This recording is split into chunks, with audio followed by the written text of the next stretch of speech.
Austin with the Beyond Film conversation between Channing Godfrey Peoples and Richard Linklater. And this is presented by the Austin Film Society and the Houston Cinema Arts Society in partnership with Black Public Media. If you want to turn on closed captions, you'll find them on the bottom toolbar of your Zoom screen with the button that's labeled CC Live Transcript. And I first want to thank all of our donors who are here for supporting Sundance at AFS and our campaign to reopen the AFS cinema, with a special thank you to the community partners who helped underwrite Sundance at AFS. And that's JP's Peace, Love, and Happiness Foundation, Mudcat Films, and Ranch Rider Spirits. So Austin Film Society works every day to make Austin a center for independent film. And that means supporting independent filmmakers from Texas's diverse communities with grants and support services, even during this pandemic, which has been hard on filmmakers' livelihoods. It means running a community media center and a production facility, and of course, keeping film culture in Austin thriving by bringing great films and filmmakers to our community. Since the AFS cinema is temporarily closed due to COVID-19, one of the ways we've been ensuring ongoing access to great film is through our virtual cinema platform, AFS at Home. And you can find all our virtual screenings and all our programs online at austinfilm.org. Now, from the Houston Cinema Arts Society, I'd like to introduce Artistic Director Jessica Green to welcome you. Hello, everybody. Hello, I'm Jessica Green. I'm the Artistic Director of the Houston Cinema Arts Society. We are so excited and so proud to be presenting the first Beyond Film program from the Houston Cinema Arts Society and the Austin Film Society in Sundance 2021. Woohoo! So exciting. And we're also so excited to be partnering with Black Public Media on this program. So y'all are in for a treat. I think these are two of the greatest humanist filmmakers on the planet. I think this is really an unprecedented and exciting conversation between two filmmakers that are also doing so much incredible work around Texas humans and Texas history and Texas culture and Texas peoples. They are a gift to the planet and the state of Texas. I am so excited for this conversation and for us all to participate and hear what they have to say as, you know, Linklater gets ready to bring out this incredible film about growing up in Houston. We're so excited for that. As Channing is about to do a TV series based on MISS JUNETEENTH. So I'm not going to say any more. I'm just going to sit back and enjoy this incredible conversation. Thank you so much for joining us. Please go to cinemahtx.org. That's the website for the Houston Cinema Arts Society, cinemahtx.org, to find out more information about everything we're doing in Houston, all the incredible additional programming we're doing as part of Sundance in Houston. And thank you so much. Nice, love that Houston energy. I have a little housekeeping before I turn it over to Richard and Channing. You're free to interact with other participants. You use the chat window through the conversation anytime. But if you'd like to ask a question, please use the Q&A function, which you can find by navigating to the bottom of your Zoom screen and clicking on the Q&A icon. So our esteemed guests will speak for the first 40 minutes or so of today's talk, and then we'll open it up for your questions. So now for our program. Richard Linklater is the founder and artistic director of the Austin Film Society and serves on the advisory board of the Houston Cinema Arts Society.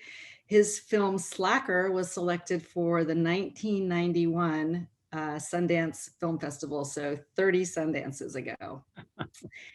Channing Godfrey Peoples hails from Fort Worth, Texas. She moved back home from Los Angeles to develop her first feature film, MISS JUNETEENTH, which is when I had the opportunity to meet her as part of the AFS Artist Intensive. And fast forward to January 2020, Channing premiered MISS JUNETEENTH in the narrative competition at Sundance. And even with COVID, she has had a whirlwind year with an award from South by Southwest, multiple Gotham nominations, including a win for Best Actress for Nicole Beharie. And then just this week, 4 Independent Spirit Award nominations, including Best First Picture, Best First Feature, as well as from the National Board of Review, Best Directorial Debut. So even though these two luminaries broke out in independent film nearly 30 years apart from each other, like Jessica said, what unites them is their grounding in Texas film and their talent for expressing a unique take on worlds that are not often captured on film. So we're so pleased to host this conversation between these two incredible Texas filmmakers. Hey Channing, how you doing? Hey, Rick, I can't believe this. We're here together. I know. I'm just so proud of you. So happy for you. I just want to congratulate you over the last year. It's just every time I hear you're getting a new nomination or a new award, it's just so well deserved. I can't say it enough. Oh my gosh. I mean, I can't tell you what this means to me to be here with one of my inspirations. Absolutely. It's a little bit overwhelming, but I've gotten a chance to be in the same room as you before, so I'm not as overwhelmed as I would have been otherwise. Yeah, no, come on. We're just a bunch of Texans. So welcome back to Sundance. I wore my flannel shirt just to kind of get in the Sundance spirit. It's so 1 year ago. What was your experience like in a nutshell? What was it? It's probably crazy, huh? It was insane. I was cold and I was nervous. Yeah. Everybody. And you know, we had been to Sundance before with, you know, to the festival before. Right. I think probably the first year I went, I got to see David Lowery's A Ghost Story. And that was an incredible experience. But we'd also been to Sundance through the Institute. So, but it's an entire different experience when you're taking a film to Sundance yourself. And I remember my nerves, but it was so, we were, you know, we really were thinking about the film and fighting to the finish in so many ways. Yeah. That I couldn't even, you know, really embrace, you know, the fact that I was about to share the film with the world. It was like, we've got to get the film there, get ourselves there. And then my husband, who is one of the producers on the film, Neil Creaky Williams, we have a toddler. I think she was about 1.5 then. So we were taking a toddler to Sundance as well. That's crazy. I was a couple films in before I had a screaming little kid with me at Sundance. But yeah, my 16-year-old daughters, they wonder, like, they miss Sundance the last couple of years, but it's the only time, if you're from Texas, when are you ever around snow? So the only time they're around snow is when we go to Sundance. But I've been a lot over the years, so I was there in spirit last year, definitely pulling for you. It's the narrative competition. It's tough, you know. That's a lot. There's a lot of focus on that, and it's kind of weird, the competition aspect of it. I've never gotten used to that. Arts aren't really a competition. When you started your film, you didn't really think of other people's films. You're just trying to make the best film you can, but everybody else makes it into a big deal. So you kind of get swept up in that. But hopefully you meet filmmakers and you have a great, you know, just that experience of it all. You know, we're part of a big indie community, and that's what Sundance has been to so many of us over the years. It's a real beacon, and it's meant so much to me over the years. You know, I've been there. God, I think I've had 7 films over 30 years, and you only get one in the narrative competition. So, you know, it's premieres in other areas. So that's something to look forward to, your next one. And, you know, but there's a kind of filmmaker who never goes back. They do one, and then, you know, if your next film's a big Marvel film, you know, you probably won't be at Sundance. But if you keep making a certain kind of film, you likely will be. So. Yeah, I mean, Sundance, you know, has such a special place in my heart. Like, they were supportive of us, definitely, you know, in making this film, much like AFS, which has, you know, I've said this to you even before the call, you know, AFS was the first organization to give us a grant and to push us forward. You know, we did the intensive there, you know, in which I first met you, but I met you on FaceTime because you were off doing a movie, of course. Right. Yeah, that first time. Yeah. But it's such a special place. And, you know, the development programs have absolutely been essential, I think, in pushing our film forward. So I'm just really grateful. Yeah. Well, I just love your film so much. I remember watching it and just seeing it, the detail it made me think. I just knew immediately, this is a really talented filmmaker. You know, some people I feel are, either you have that skill or you don't, but I don't know. I was just so impressed. I wanted to ask you, what was your, we say so much about ourselves with that first film. Usually there's years of thinking that goes into it. I know you spent, probably your entire 20s, thinking like, okay, how am I going to, that first film is such a big deal to you. What was, I guess I want to get at the germ of what was your impulse? What do you think your impulse of what you were trying to communicate? And also like to be original is probably something you hadn't seen before, on film. So Yeah, I hadn't, I'd seen like specificity of place and finding a way to really bring details to cinema. When I bring that up, I think about your film Slacker.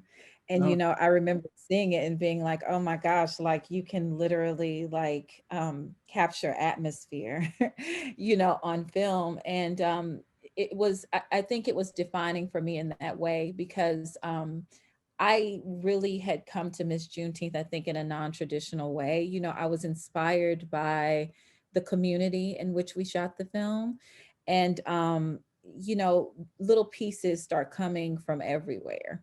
And when I say that, they're like little memories and experiences, I almost over time I've thought about it. And, I remember my grandmother was a quilter and she would, take little scraps from everywhere that meant things to her, t-shirt, she'd take a sheet, that she remembered, or a favorite dress or anything that was special, and she would pull it together into this beautiful quilt. And I think that's the way that Miss Juneteenth has come to me, because it was the community and it was Juneteenth itself. And Miss Juneteenth as this scholastic beauty pageant that nobody knew about outside of Texas, when I would talk about, and, once those things started coming together, then the characters really started speaking to me. And, I think that there are things that I've always leaned towards. I wanted to absolutely create stories about Black women, especially, and be able to show them in this really nuanced way, show the complexities of their lives.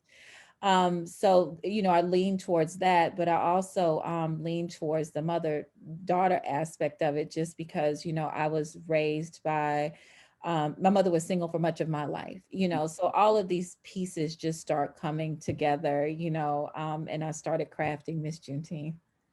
yeah, I think the quilt is a pretty good metaphor for a film, especially a personal one, an image, a memory, a line here and there, and then you quilt it together, and maybe the stitching is your actual narrative, but it's really these impressions. And I just love the specificity of your movie. Salt in the beer, the way they dance, the way I could just tell watching it, this all is so personal to the filmmaker. I mean, this is all like is really happened, or it's out of your experience. You're very passionate about getting it right. I could tell those details. And I love, what stereotypes do you think? I remember you mentioned Slacker. I remember on that saying, when I finished that, I said, I'm going to make a whole movie that doesn't have, from Texas, where people are kind of, postmodern in their thinking. There's not going to be a cowboy hat in the whole movie, because back then it was like, oh, it's from Texas, is it a Western? I'm like, hell no, it's not a Western. I live in, this neighborhood by 50,000 students at a college. I just, like, what stereotypes do you feel like you were sort of challenging and wanting to, go beyond, or show a different side of Texas, or a film you don't usually see? Yeah, I mean, it's interesting because, like, what I loved about Slacker too is there's still, there's this embrace of this Texas weirdness. Yeah. Oh, yeah. Like the Texas oddball, which you can't get away from, We love it. And I never really got how unique, the Texas oddball experience was until, like, I dragged my husband to Texas to produce this film, and he would just be pointing out things. Yeah. And I was like, oh yeah, it is a little different. But I never really shied away from those things. I really focused on the authenticity of the community itself. And I mean, this is a community in which there are, Black horse riding groups, there Yeah. are Black motorcycle groups. Like those were the things, if I could see it, I wanted to really find a way to bring it to screen authentically. And if I could do that, I just didn't worry about whether people should wear cowboy boots or not. Turquoise, there are moments in the film in which she's wearing cowboy boots. There, hey, I have a pair somewhere. I don't. She wears those so well. Those look so great on. She's that wide shot you had of head to toe. I said, those boots are working, man. Yeah. So there, as far as the stereotypical aspect, I know that is there, but I think as a filmmaker, I try to find a way to show my characters. Like I try to get away from the black and white and really embrace the shades of gray, Yeah. And for me, I love kind of this, especially like I grew up in this community with like Black cowboy culture, and I loved it. It was it was like the pomp and circumstance, of the community, and they just embraced it, and it was bold and beautiful, and it's just it was like this really, really colorful place, like where people just lived out loud, So I tried to embrace that, but just with as much nuance as possible. Yeah, I love that. I spent a good part of the first 20 years of my life in Huntsville, Texas, in East Texas. And, I think people outside of Texas or the South, they don't know that like Black people ride horses, or there's a big Black cowboy tradition in the South, but they don't want to hear that. Like, oh, that's just white country people. And then Blacks are all urban it's like, no, it's all geographical. There's this nice flow to all of it. I love that he picks her up on a horse to take her to the fundraiser. When I saw that, I was like, oh man, that's so perfect.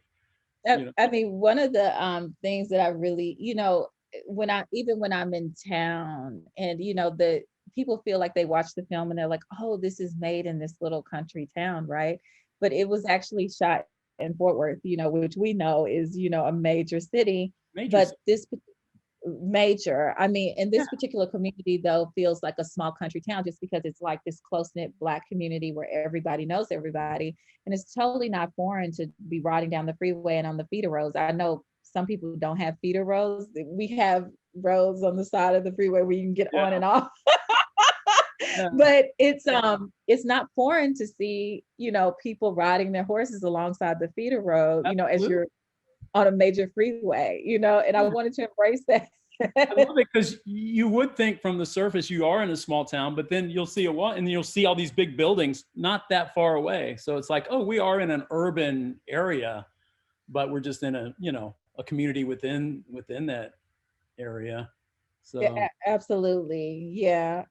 Yeah, I really love the depiction of just the struggling.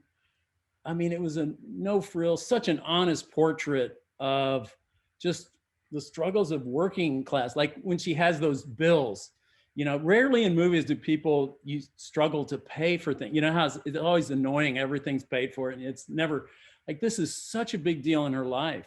She has to make that choice between the deposit on the dress or the electric bill, to see those bills and spend that time.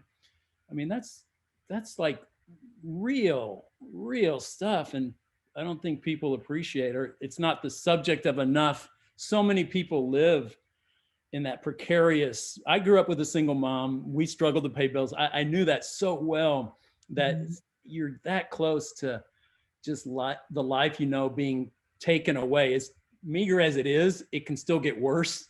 You can be taken away from you there too. So I really appreciated that it's such an honest portrayal of Turquoise, just trying to do her absolute best, but, and you sense, I love how subtly you suggest, I mean, Kai's 15 years old. There's a whole nother movie there when Kai was 1 and 3 and all that. And you suggest other things, more desperate times that she had to, compromise in what she did, but she's such a strong presence, I love that character. She's so great. And Nicole is amazing. How did you tell the story of how did you reach out to her specifically? Were you a fan of hers? Because how do you get to someone? Because it's hard when you're haven't done much to get a name actor. How did that come about? Yeah, we should definitely talk about that. A couple of things I just wanted to say, because I really appreciate what you're saying about, you know, having been raised by a single mother and just like juggling bills and things like that. Because it was important for me, for people to see the reality of that, you know, but also to see the dignity in which this woman navigated this situation, you know, and much of that is the influence of the community as well. You know, like I had friends who were, you know, juggling several jobs. Like actually you know, I think about Bernie, which is a movie that I'm obsessed with, but that's a conversation for another day. Yeah. But like grief comes up in my film so much because like I was raised alongside funeral home culture. My mother's best friend, you know, is one of the owners of the funeral home that you see in the film. And so, you know, it wasn't foreign for me to see, you know, my family like doing makeup on a dead body, you know, but there was a grace in which they did it, and there wasn't a weirdness, you know. And especially I think in Black culture, you know, we grieve when someone passes, but there's also a celebration of their life, you know, and there's a dignified way in which, you know, you grieve a person. So those things were just a natural part of life. And I also wanted to bring those to the film as well, like the Turquoise is juggling her job at the bar and, you know, moonlighting as a makeup artist at a funeral home and things like that. But, you know, so I'm really glad that that resonated with you. I really had a mandate for this film, that Turquoise is in every single scene. You know, the film is really written around her emotional journey. And I am a person, you know, the film's very specific, but I'm also a very specific writer. You know, I think some of my friends read it and said, you know, there's a novel in you somewhere, you know. And before you send this out, you know, you may want to scale back the description, because I really, really, it's important to me to be able to nail the environment on the page, but also the dialogue. You know, I literally write like I hear people talk, you know. So there's my country accent in every single word, you know, every single piece of dialogue, you know, in this script. And I knew that I needed an actor who really could nail the nuance of Turquoise's emotional journey, you know. And Nicole Bahari is such a brilliant actor. And I was familiar with her body of work, and was always interested in her as an actor. In this particular circumstance, you know, I was a stubborn Texan. I sent the film out, and you know, I had a mandate that people should read for the film, just because I was so specific and I just needed to see them in the role. And so her reading was very, very exciting, you know, and we got a chance to talk about, you know, what the role would be and things like that. And then I knew, you know, even if I wasn't casting a native Texan, I was still going to surround, you know, the lead actors with actors from the region and with real people who, you know, who I say are actors. They're actors to me, but real folks from the community. So, you know, that was helpful really in establishing, you know, like the authenticity of, you know, the actors being from the place. Well, actors love that though. That's why they act. They want to inhabit someone else's skin and someone's world. They love going in. And so she must have ate all that up, and she needs you over her shoulder saying, yeah, okay, see that? We're going to, you know, and you just, she absorbed all that so well. You know, it's really something a professional actor can do. But on the other hand, you have Alexis, you know, she's a discovery. She's amazing. Where'd you find her? Yes. So this is Alexis's first film. Yeah. Other end of the spectrum. Yeah. Yes, and I had some incredible casting directors. I had a casting director, Chelsea Block, but also, you know, some Texan casting directors, Buffalo Casting, and they they brought Alexis in, and she's just an actor, I think, that is really exciting.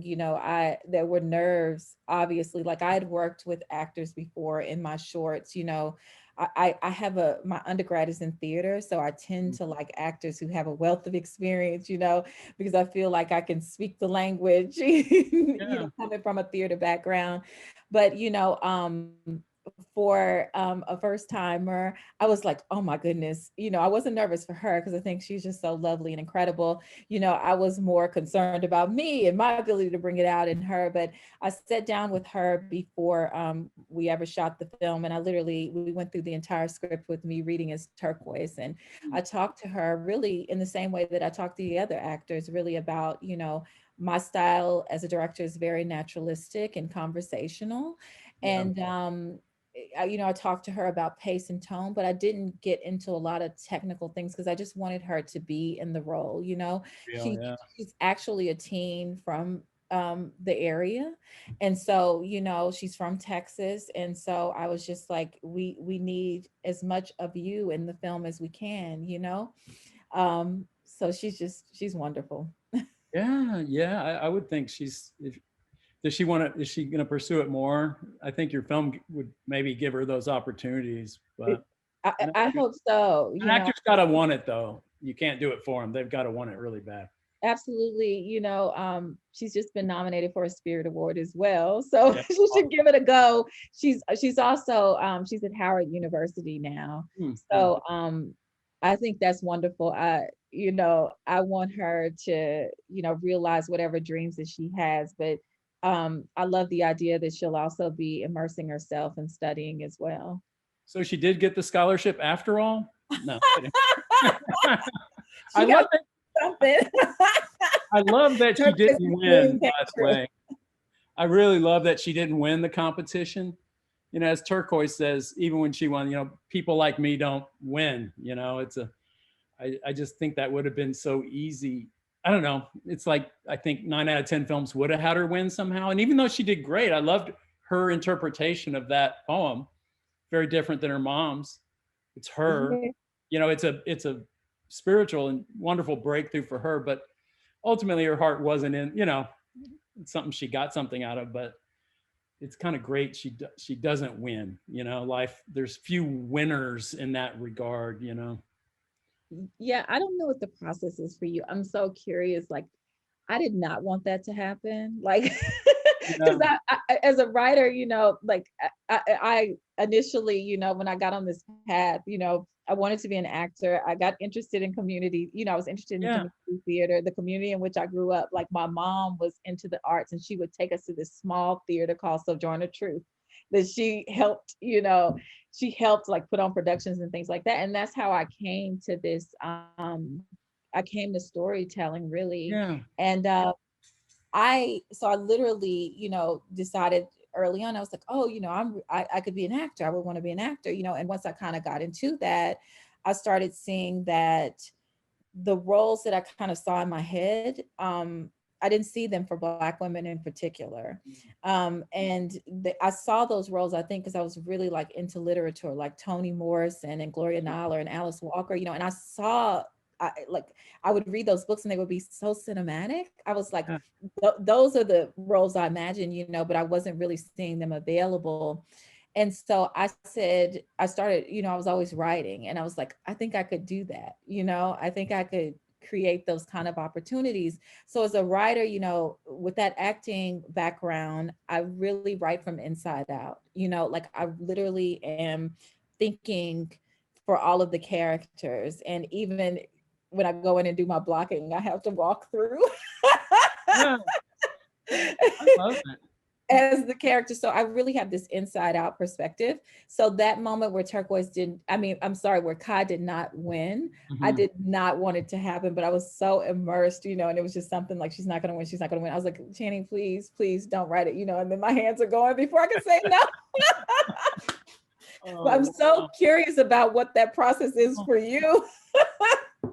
Everything you describe about your background, I just think that's the perfect background for the films you want to make and the stories you want to tell. I always tell filmmakers, a lot of people come from kind of a technical standpoint. And I said, well, it's really about you know, actors and storytelling. And I've always felt that technical aspects are nothing to be intimidated by. The real hard thing is to tell a story in an original, believable way. You know, what moment, and I ask all filmmakers this when I'm talking to them, because I'm kind of curious, you know, it's like, not everyone's a filmmaker, not everyone's born with that. When did you realize, and it's not something that comes early in anyone, obviously, because it's just too complex. There's too much involved in making a film. When did you realize, oh, I've got stories in my head, I had pictures, you know, you had some visual talent? Or when did you make the jump to cinema? How old were you, and what kicked that in? Like, oh, I can make the film, not just act in it or write it. I should be the one doing everything. I have no earthly idea, Rick.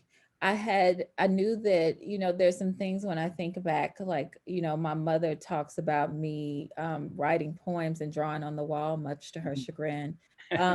Yeah. You know, I remember, you know, writing poetry and little short stories and little plays and Yeah. things like that. You know, they're little pieces of paper that I find every now and then when I go and, you know, dig around at my mom's house. And but I don't think there's an aha moment. You know, I mentioned that I was involved in community theater. I remember seeing really, really, I know they're complex now, Black plays early on. I remember seeing For Colored Girls and like Pearly and things like that, just from, you know, my mom exposing us. But there's no particular moment. I started as an actor, and the one thing I can say is I remember I went to USC Film School, and the way that happened was I'd gone out to Los Angeles after college, and I was gonna, you know, try my hand at acting. I was gonna do it. And so I had gotten into a USC thesis film. And I just was so interested in everything that was happening behind the scenes. Even though, you know, I was in front of the camera. And I think for me in that moment, I was like, wow, this is what access looks like, you know? And it was a thesis, so it was bigger than just one camera, you know, but it's a camera and it's a lighting, you know, and it's a small crew. And I was, you know, kind of looking at the director, and I was looking at the sound team, and just, you know, all of these things that were coming together at the cinematographer. And I was like, wow, okay, these are the pieces, you know? And I said, well, I'll just apply to USC on a lark. Yeah. And see what happens. And if it doesn't happen, you know, I will go back. I'll just go back to Texas. And I think I ended up going back to Texas, and then found out that I got into SC. Okay. All right. Thank you, SC. But when you talk about kind of story versus technical acumen starting out, you know, USC really embraced that. You know, I literally wrote a treatment, you know, to get into SC, and I interviewed and things like that. But their focus really was that you came with this sense of storytelling, and, you know, the technical acumen would catch up, you know, somewhere along your journey. Yeah, it does. It always tell people it takes years for your technical abilities to catch up with your story. So you have to throw yourself into it. But yeah, I'm always just interested in the origins of a filmmaker, where it comes from. And it's a personality thing too, maybe a control and a, you know, that focus and attention to detail, obsessiveness. You got to be a little crazy. You got to be a little, you know what I mean? You got to just, what kept you going for 7 years? You have to be obsessed, right? Totally. You totally have to be obsessed. And, you know, I think when you asked me to, like, how did I realize I was a filmmaker? I mean, I knew I was bossy. So that had a lot to do with it too, you know, and I was always like very, very specific, you know, about things.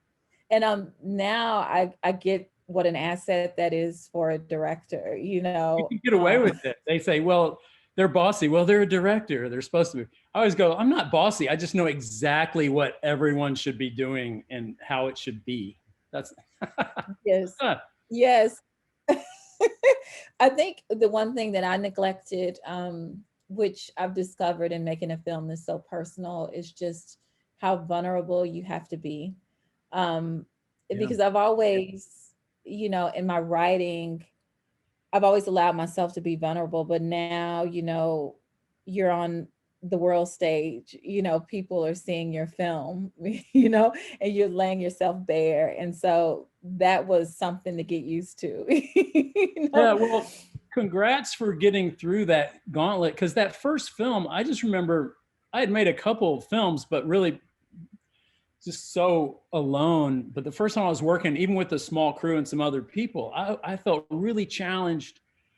Just to my own ideas were challenged, and you know, you have to decide like, wow, what's you really gain confidence in your own vision. You're going to be hearing a lot of different things, a lot of suggestions, a lot of things, you know, from everybody else.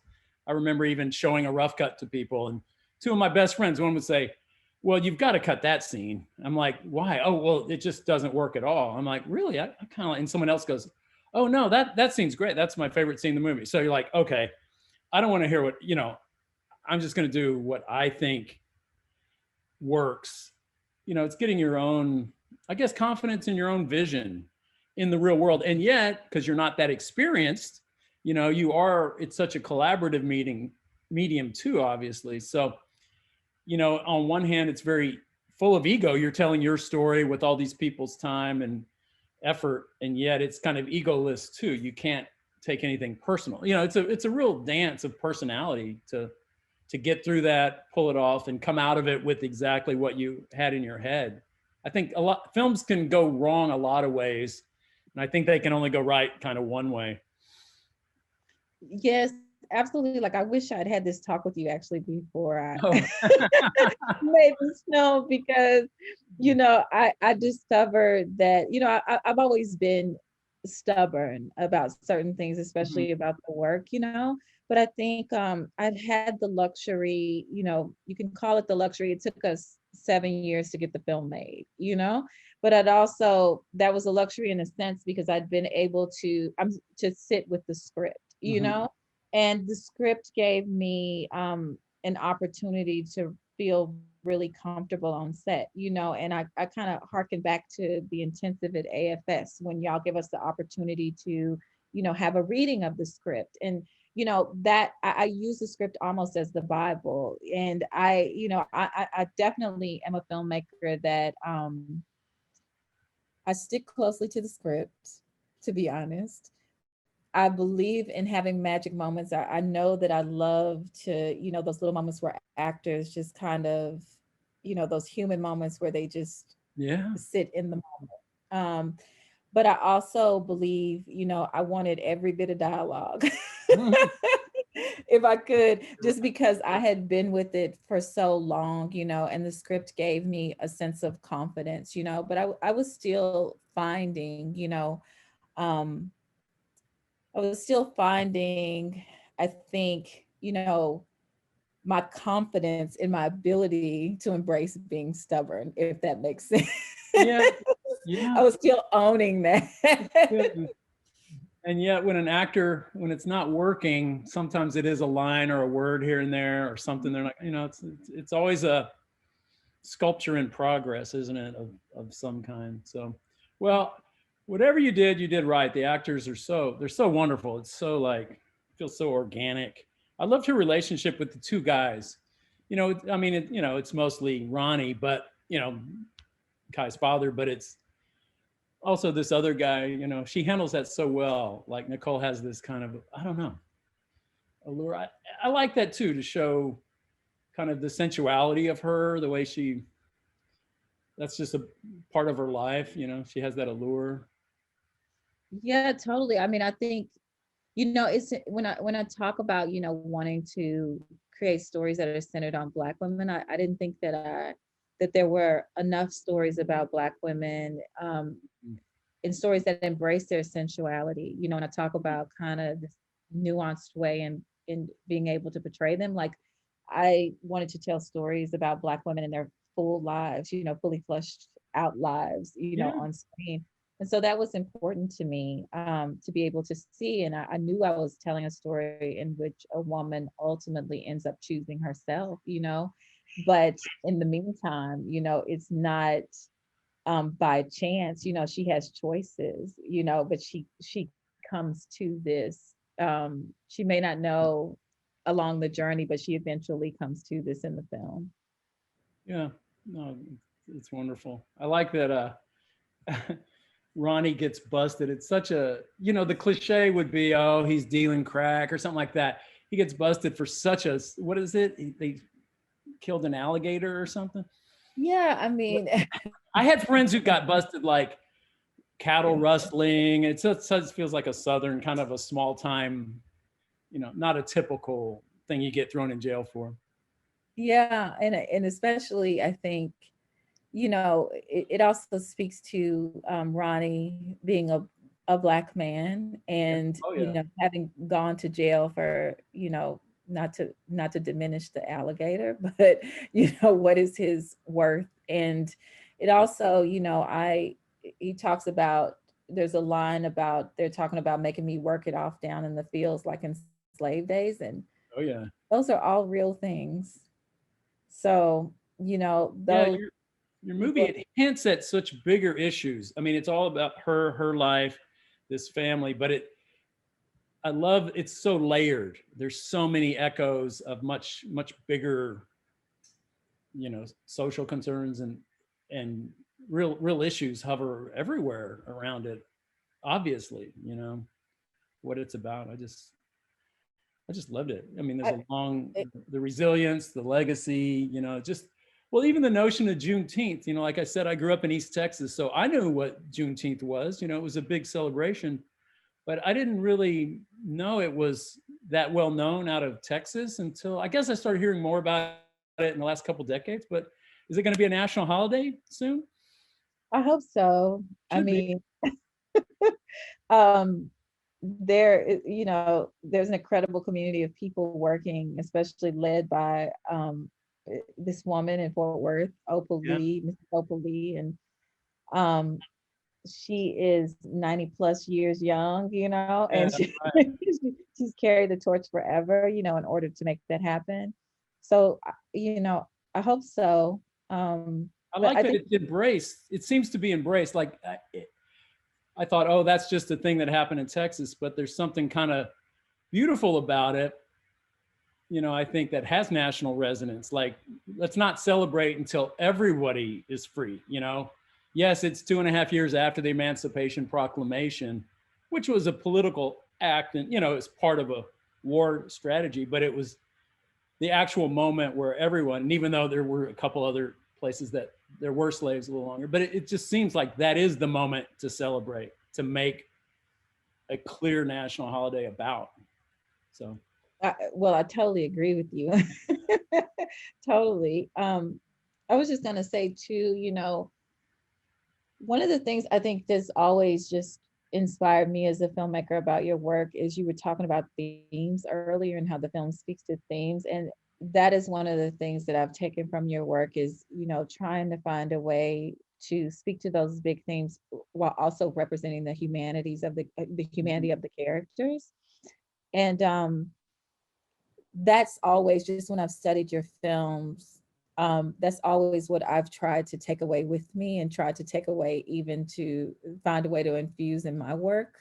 And so in Miss Juneteenth, you know, I think people see it initially and they feel like, you know, even in things that I've read, that there's initially like this idea that there's a simplicity to the storytelling, and then, you know, you start peeling back the layers and oh, layers. I love it. It's really a movie about class difference, and you know that aspiration of, I don't know, a mom wanting your kid to be. I remember my own mom. They sent us to this thing, and I think it was 7th grade. Yeah, where you go learn to be, you know, a little more proper. You learn how to escort someone, where to hold you. You know, it's like, what parent doesn't want their kid to have more mainstream possibilities, I guess, or to be some acceptance in the world. You know, you don't want your kid handicapped, but it's throughout your movie in such a subtle way, just the way she corrects her proper English, you know, proper grammar, you know, it's just, it's permeates the movie. Obviously the way she's treated by the people who put on the pageant, and they see her as different. I don't know. I just love that part of it, you know, where some people would think in a monolithic term, where it's like, no, there's always subtleties and class distinction. And yeah, like I said, I grew up in East Texas, Huntsville. Population, it was 18,000 people when I lived there. But everyone there looked down on people who lived in towns a little farther away, you know, that had 900 people. Oh, those are the Hicks. Those are the rednecks. We're like the city people. It's like, no, it's all just a question of degrees, right? So. Really, truly. And I mean, you're exactly right. I mean, Turquoise is someone who, you know, she's this woman who has this dream deferred, you know, and this dream deferred permeates every single aspect of her life, and like this idea of who she is, you know, when the story begins. And it really is driving like this idea that she wants her child to have a better life, you know, because she hasn't reconciled this dream that she feels like slipped through her hands. And so, you know, that was always informing the film, you know, this idea of what, you know, there's this famous Langston Hughes poem, Harlem, that says what happens to a dream deferred, you know, and that was, I had it, you know, hung up when I was writing.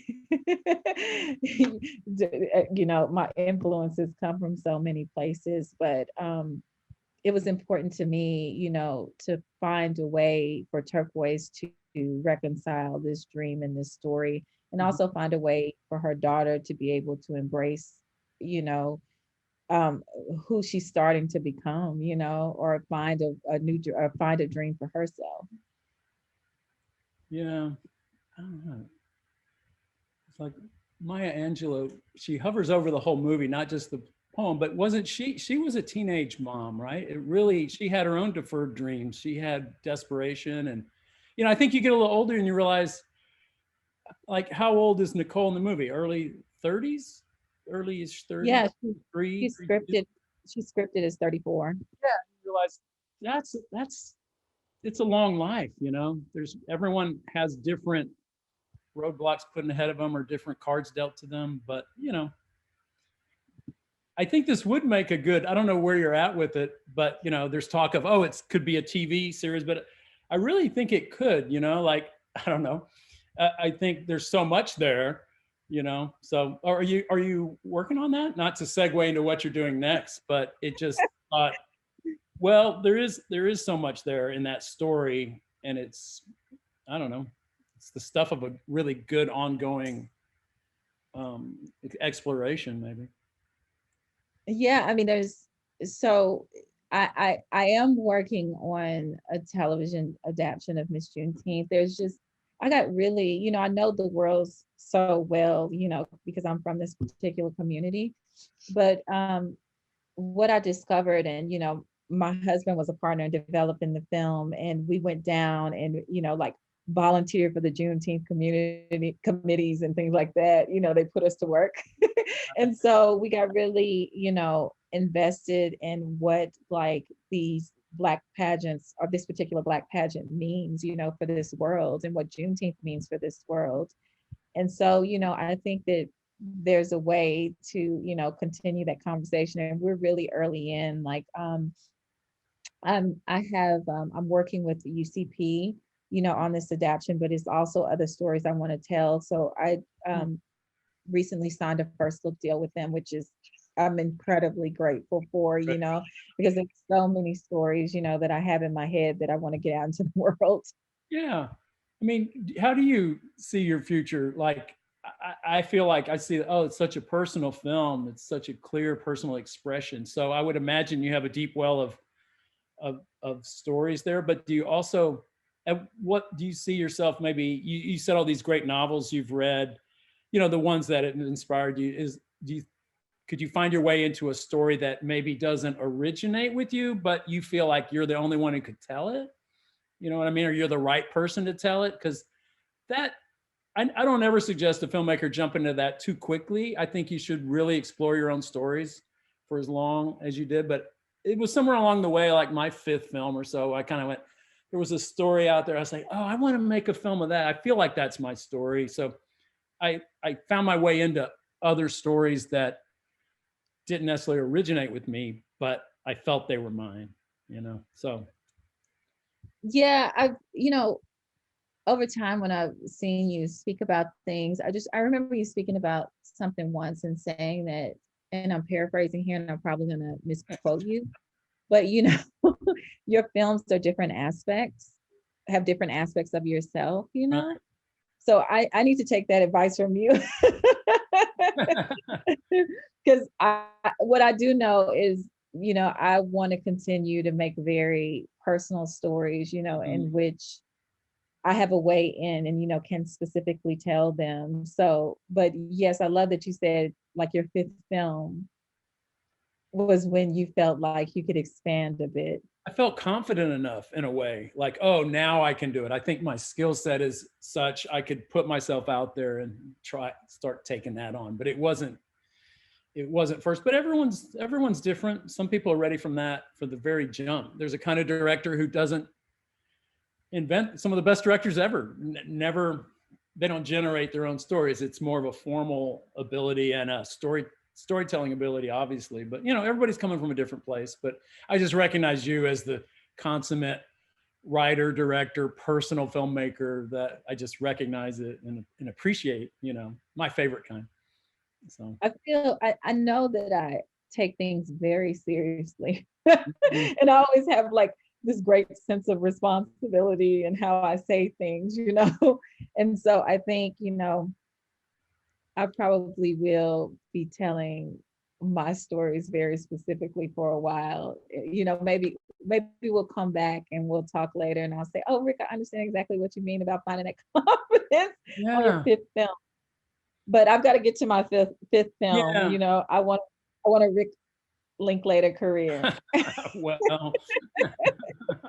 I remember tall order, but I can dream. Oh, we'll get there. I remember not really meeting the industry. Like Slacker wasn't, FYI, a big deal at Sundance 30 years ago. We didn't win any awards. We were the weird arty film. But I did eventually get my next film made. And it was after that film that the industry kind of said, hey, what do you think? And they were like, would you ever do a film you didn't write? And I was like, why would I do that? I had other films I wanted to make. So I think I just came across as, okay, he's not really one of us yet. So if I have any advice, I wouldn't never say never, you know, it's just the right story. You know, it's always, you know, timing is everything and, you know, the right story at the right time. You know, you never know. You got to be open, but you also have to, only you know your own pace of where you should be. Right. So. Do you feel like the industry saw things for you? Or did you have ideas like, this is what, you know, I think I could kind of embrace. They're not exactly, they're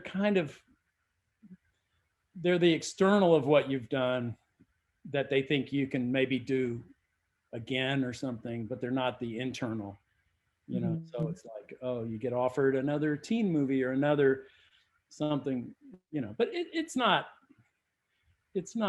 bad. I mean, it's like matchmaking, the industry. It's nothing to see as adversary. It's just, think of it as a mixer. People are just putting out signals and hope. I've been offered so many films over the year that I couldn't relate to at all. Or I don't like the people.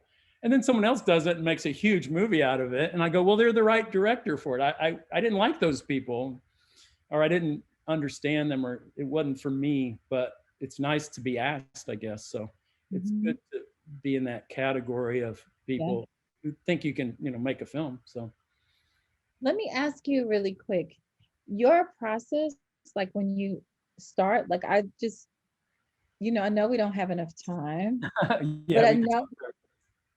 I know my process kind of starts with atmosphere. I'm just so curious to know what yours is. Oh, it's the same. It's totally like a feeling, an emotion, an atmosphere, a detail, something. And then, you know, characters are in there, but just, yeah, it's really ephemeral. And people can probably tell by the movies, because I'm not, you know, I mean, storytelling is one thing, but not that plotty, not that formalistic maybe.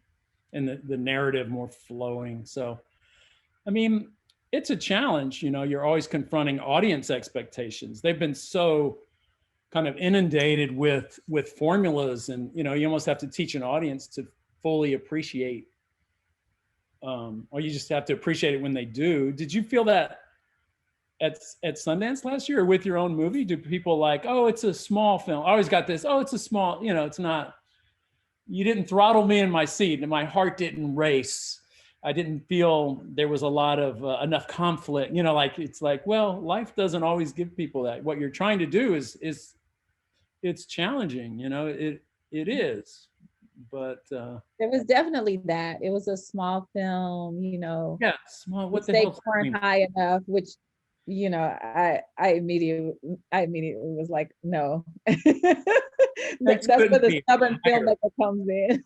Yeah, Like, how could the stakes be any higher? And you know I what a know. mother wants for her child, like especially Yeah, now that I'm a mother. I mean, I understood Miss Juneteenth in a different way.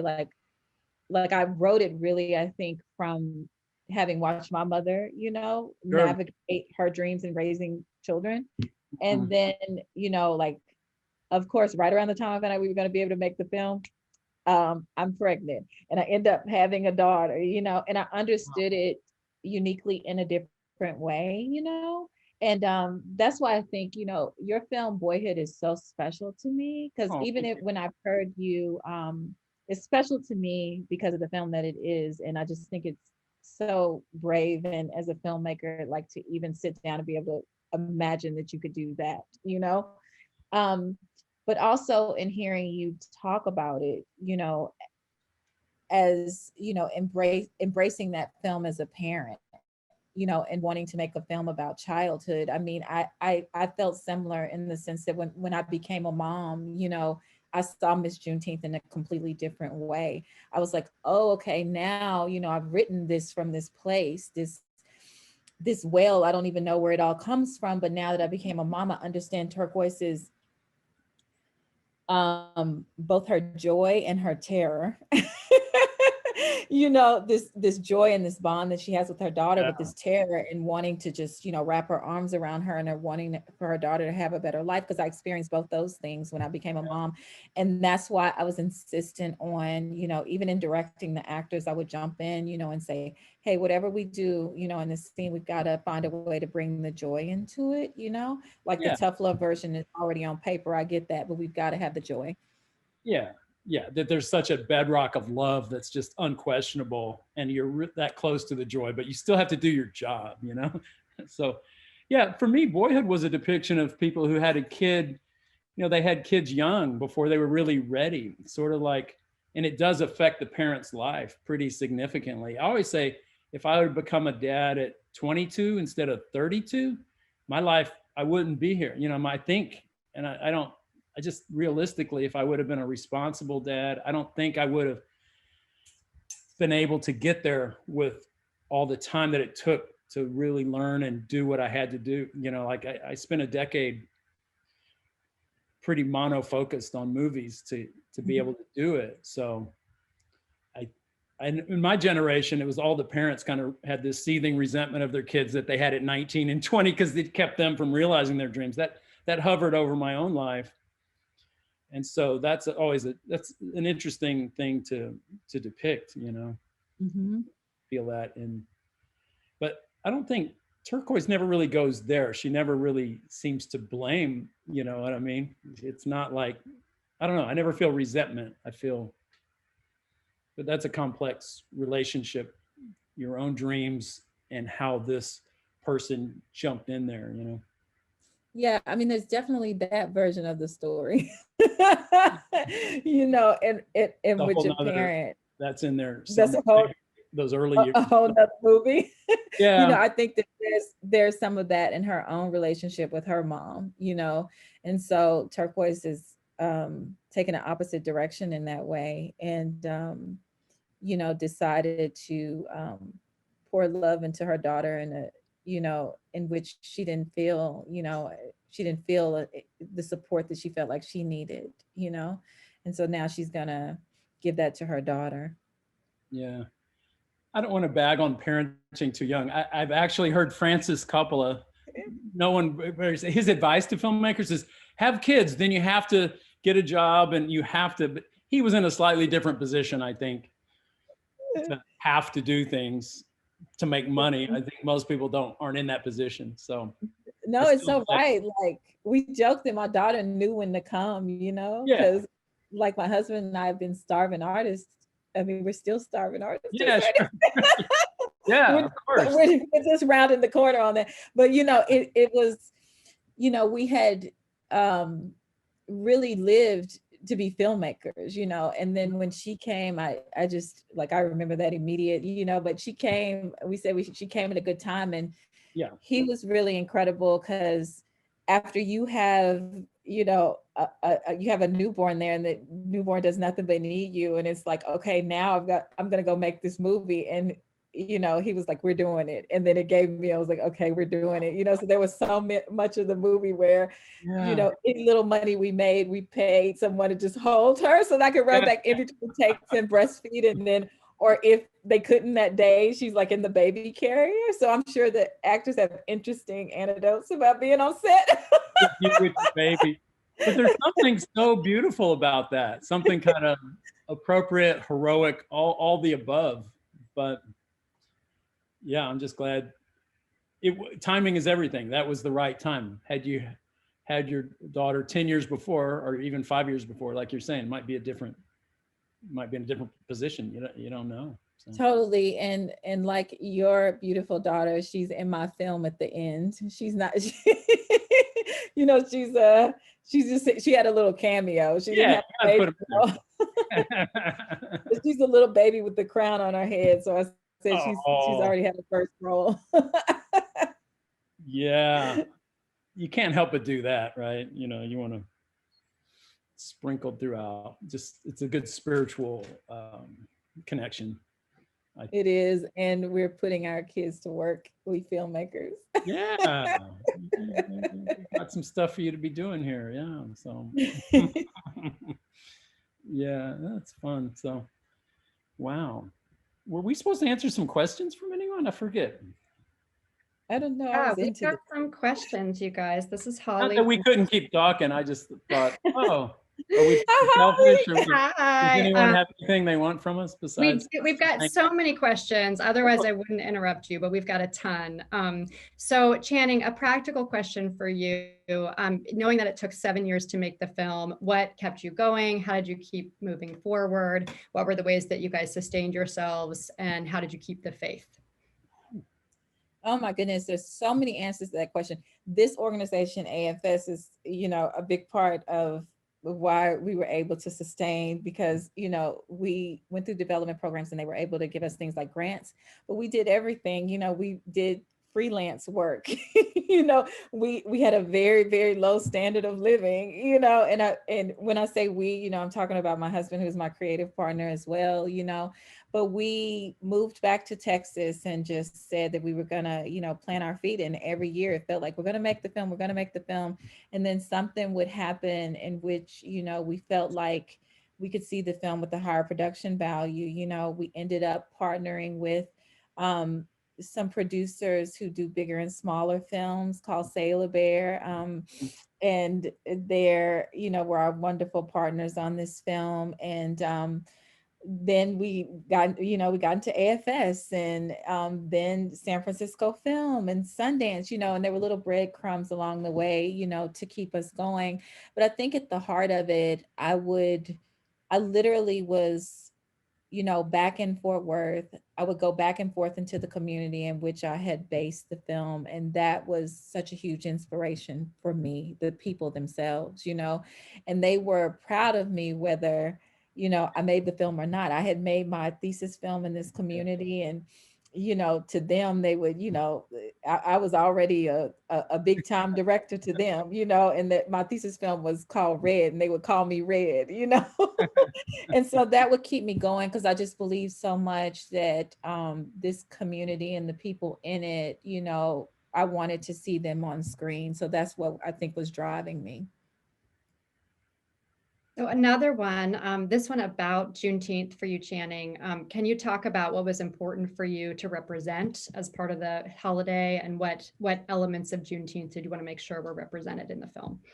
I mean, Rick has talked quite eloquently about Juneteenth, but, for me, and, hopefully people have seen the film by now, but, really, for me, Juneteenth was always about, it's about commemorating the fact that our ancestors, who were enslaved people in Texas sadly got their freedom 2.5 years longer after everyone else. So, I wanted to portray that thematically in Turquoise's journey and finding her own sense of freedom, by coming to terms with her past, even though that she finds it later in life. So there's this legacy, I think, especially for, Black people in this country, having had ancestors who were enslaved people, that I wanted to examine in this work, but want to continue to examine in stories going forward, just, what that means for us, and how we survive in this country, but how we eventually get to a place where we can thrive.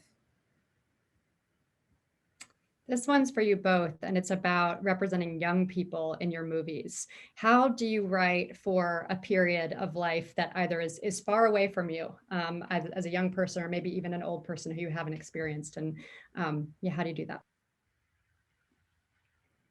I always say it's easier to write I've always found it easier to write for people my age and younger, because I've been them. Even now it's starting, there's a big gap sometimes, but it's like, well, I remember that, where it's sometimes harder, I feel, just to imagine what someone much older than you is saying. But I don't know, if you feel it, you can, there's no limit there. It's just, if you're coming from a personal place, it's often memory. And I think something you experience anytime. I've made films about young people, and people are like, well, you're getting a little long in the tooth, but you're making films about, and I'm like, compared to what? Our lives are so short in the big picture. It's like anything that you've experienced, I feel, is on the table. So I don't know. Don't get too hung up. I think I'm similar in that, because I lean on my, for Kai, I leaned on my own experience as a teen, and especially a teen who had, Kai's interested in dance, but, I had interest in the arts, and, I mentioned like I was writing poetry and things like that. So just kind of what that meant for me, and how I literally was searching for, what I wanted my life to look like, what I was searching for, my own dreams. And so I really hearkened back to that and really kind of put myself in that space. And that could be scary in a way, because you have to go back through those times in your life, so it's just, I have the same approach I do with many of my characters, just that inside out approach. But it really is, it can be a little taxing sometimes to go back to those times. Yeah. Okay, so an interesting question. As filmmakers based outside of Hollywood, what kind of mindset do you maintain to keep the integrity of your artistry and not be distracted by the business or the noise of the industry? It's easier if you aren't in the middle of Hollywood, perhaps. I don't know if that answers that question. There's a reason I live far from the, core of the business part. But I don't know. What about you, Channing? Do you find your mind more creative one place than another? Yeah, I mean, you talked about atmosphere earlier, and sense of place. Like, I'm endlessly, inspired by atmosphere. And so, I spent much of my time in crafting Miss Juneteenth just dropping in at the bar, and I went down and, served at the bar for a little while and got tipped in quarters, those experiences found their way into the film. Yeah, I love it. So, it was important. I think it's important for me to be, it was important for me for this film to be in Texas, but I also think, like, when I'm back in Los Angeles, it feels more about, networking. I know it's different for me than you, Rick, in that sense. Yeah. But I spend a lot of time, running from place to place. And when I'm back in Texas, I can just, sit down and create. Yeah. Everybody makes it work for themselves one way or another. So So Channing, another question for you. This person is asking about how you subtly touch on issues like gendered standards of propriety and Black respectability, and how deliberate are you about depicting certain intercultural dynamics within the Black community, and how are you thinking about that when you're, that you're presenting this to perhaps an audience that is the Black community and beyond? Yeah, I think the first thing is I really focused on the authentic journey of the characters, and I think if my focus is that, then that will resonate in, I think, a more authentic way. I still am, I'm still kind of, when I'm coming up with the story, there are, themes that I'll have listed, I'll have them right beside me that I want to focus on, and that makes its way into the story. But I really am not, in order to avoid, being preachy, it's important for me to really embrace the characters' journeys themselves. And like there's some, even we got a lot of questions, I think, after Miss Juneteenth came out, especially after the summer in which we experienced, in which people were all of a sudden, saying Black stories matter, and people would ask about the conversations that were happening within Miss Juneteenth. And we made that film. We had made the film, shot the film the year before, but there were conversations happening in the film that have been happening in the Black community forever, and I was literally just, as a filmmaker, finding a way to bring those conversations in through the characters. And so it was just, much of my truth was finding its way into the film. I love that you actually got to release the film on Juneteenth, that it worked that way. I know. That was great. And we happen to have a president who, am I getting this right? He said, oh, because he scheduled the Tulsa rally or the Tulsa super spreader comeback rally on that day, and then said, oh, it's a holiday no one's ever heard of. I don't know. That says a lot right there, doesn't it? It was, yeah, it was, I don't have a good word for it. No, I know, but Sorry. the there, You took me back.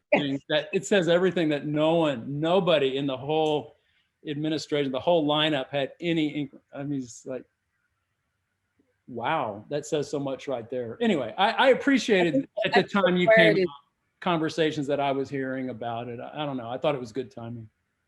Me too. I think the only word I can think is like ignorant, it's an ignorance, because, Juneteenth, like, while it's this very specific day, when we talk about Juneteenth becoming a national holiday, I mean, it's our history, it's American history, American part history. of the fabric of this country.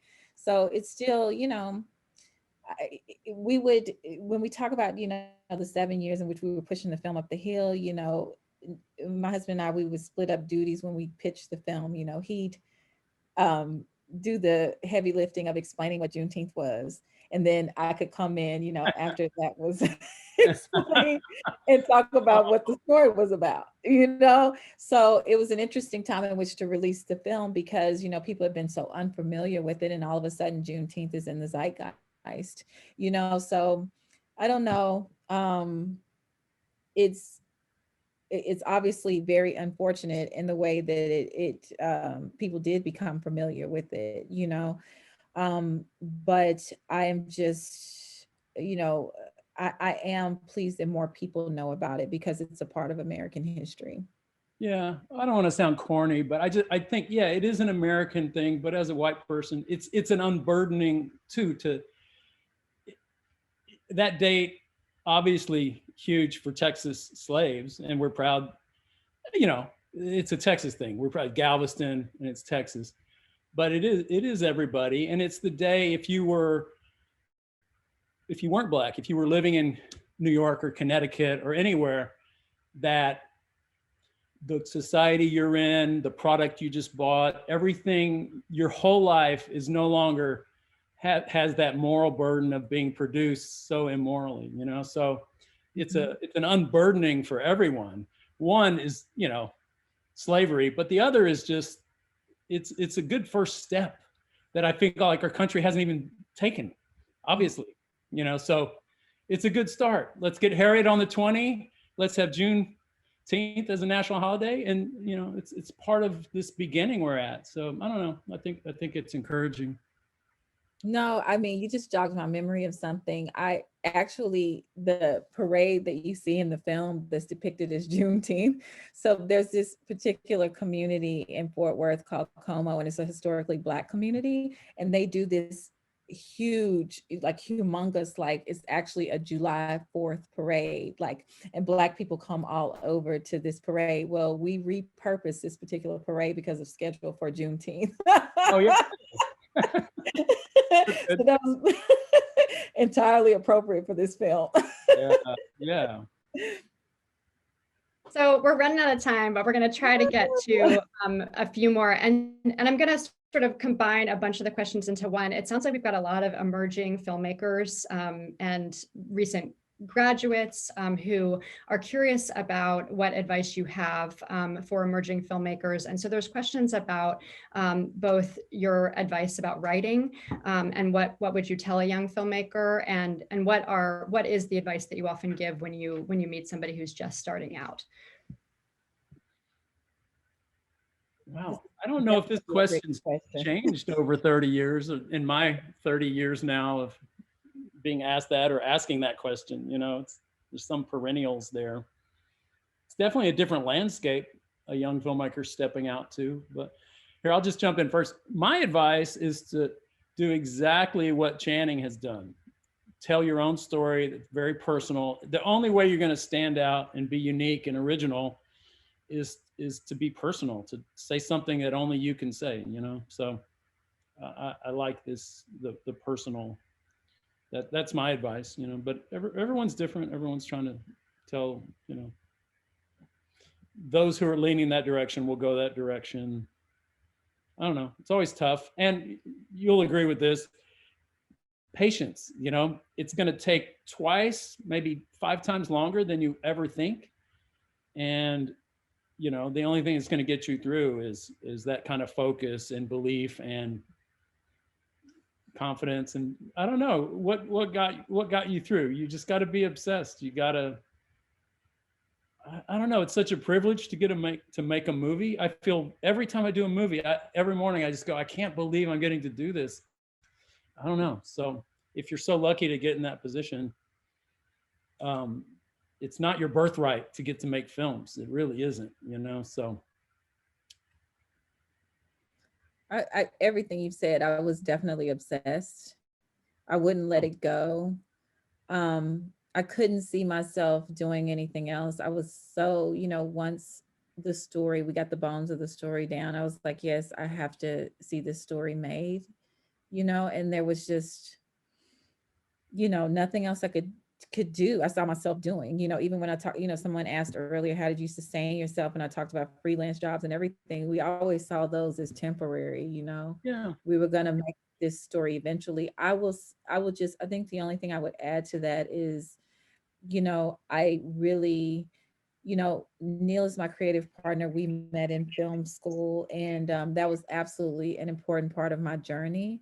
So I think, you know, I would really, you know, look for trusted people in which, you know, you feel comfortable sharing your material, and they could give you, you know, feedback that you can trust. You know, you talked a little bit about earlier, Rick, about, you know, how friends will tell you can lift this scene and you know, Neil was definitely my trusted person. When I went to, I was like, I don't want to let this go. Am I being, you know, am I bearing down and being my stubborn self right now, you know? And he would give me feedback. And, you know, I look at the film now and it's really representative of the film that I really, you know, wanted to make. And that's important. But everything that you said, you have to be determined and you can't see anything else. I was just like tunnel vision. Well, either you are or you aren't. I can't really express this enough, you know, like, I want to applaud Sailor Bear and producers who came aboard and helped you. But the only reason they did that is because you and Neil, the only thing, someone meets you and they talk to you and you're so prepared, you're so ready, you have a good script, this is your life. You know, I always say it's up to you as a filmmaker. I mean, filmmakers sit back and it's like, well, if they would give me money, I would do this, I would do that. It's not really about the money. It's about you being ready. And all I can say, usually a filmmaker's a few years ahead. You think you're ready before you really are. Like, I'm glad no one gave me a full budget when I was 24 or 5. I wasn't ready, even though I kind of thought I was. So, but at the moment you really are, I think people around you pick up on that, whether it's crew people or financiers, they just get in the room with you and they know you're ready. So the goal of a filmmaker is to be that person that they get in the room with and say, the only thing that's keeping this film from made is what I can add to it, but they are so ready, so you just meet people and they're ready. I want to support them. Why do you look at some people and go, I'm going to support them and not them? The other person who can't answer questions, seems vague about what they want. It's like, no, it's not like you have to be a super salesman. People sense it, that you have the story in you and you're not going to not tell it somehow, some way. So clearly you and Neil were ready for this and the world picked up on it. And here we are today with your success story and you getting that, but Well, we definitely had inspirations, and yeah, you've meant does. meant so much to me. Yeah, I mean, we're a community here, everybody, and I want to tell filmmakers, don't be selfish. It's not about you, it's about film. It's bigger than all of us. So, we're all just one little part of it, and you're one film. It means everything to you, and it needs to, and hopefully it'll mean something to others. But we're in a bigger culture here, so. Y'all, I think we're out of time. It has been such a joy listening to you, and for everybody who's joined us, thank you so much for your questions. I did want to plug our other panels because a lot of questions were about the Texas film industry, and we'll be talking about that all week. And we've got another panel with North Texas filmmakers, including one of Channing's producers, Toby Halbrooks, that'll be on Tuesday at 6 p.m. Central. So if you want to talk more about incentives and production in Texas, please join us on Tuesday. We'll be getting into that. And thank you all for being here. Thanks so much, Channing. Great Sundance, everyone. Channing, thank you again for your movie. It's so great. So proud of you. Can't wait to see what you're doing next. It better not be 5 years from now. I mean, come on. The pandemic is one thing, but then it's get that next thing made ASAP. I'll be bugging you again for notes. You won't get rid of me then. Please. Always honored. You're Thank you're you, so Rick, for talented. your entire career, and thank you for being the selfless person you are. You've made your dream so much bigger than yourself, and you are such a big part of the reason we're doing what we do. So thank you. Just another selfish filmmaker. Self-absorbed filmmaker. We all are. Great seeing you. Tell Neil hi. Bye. Bye.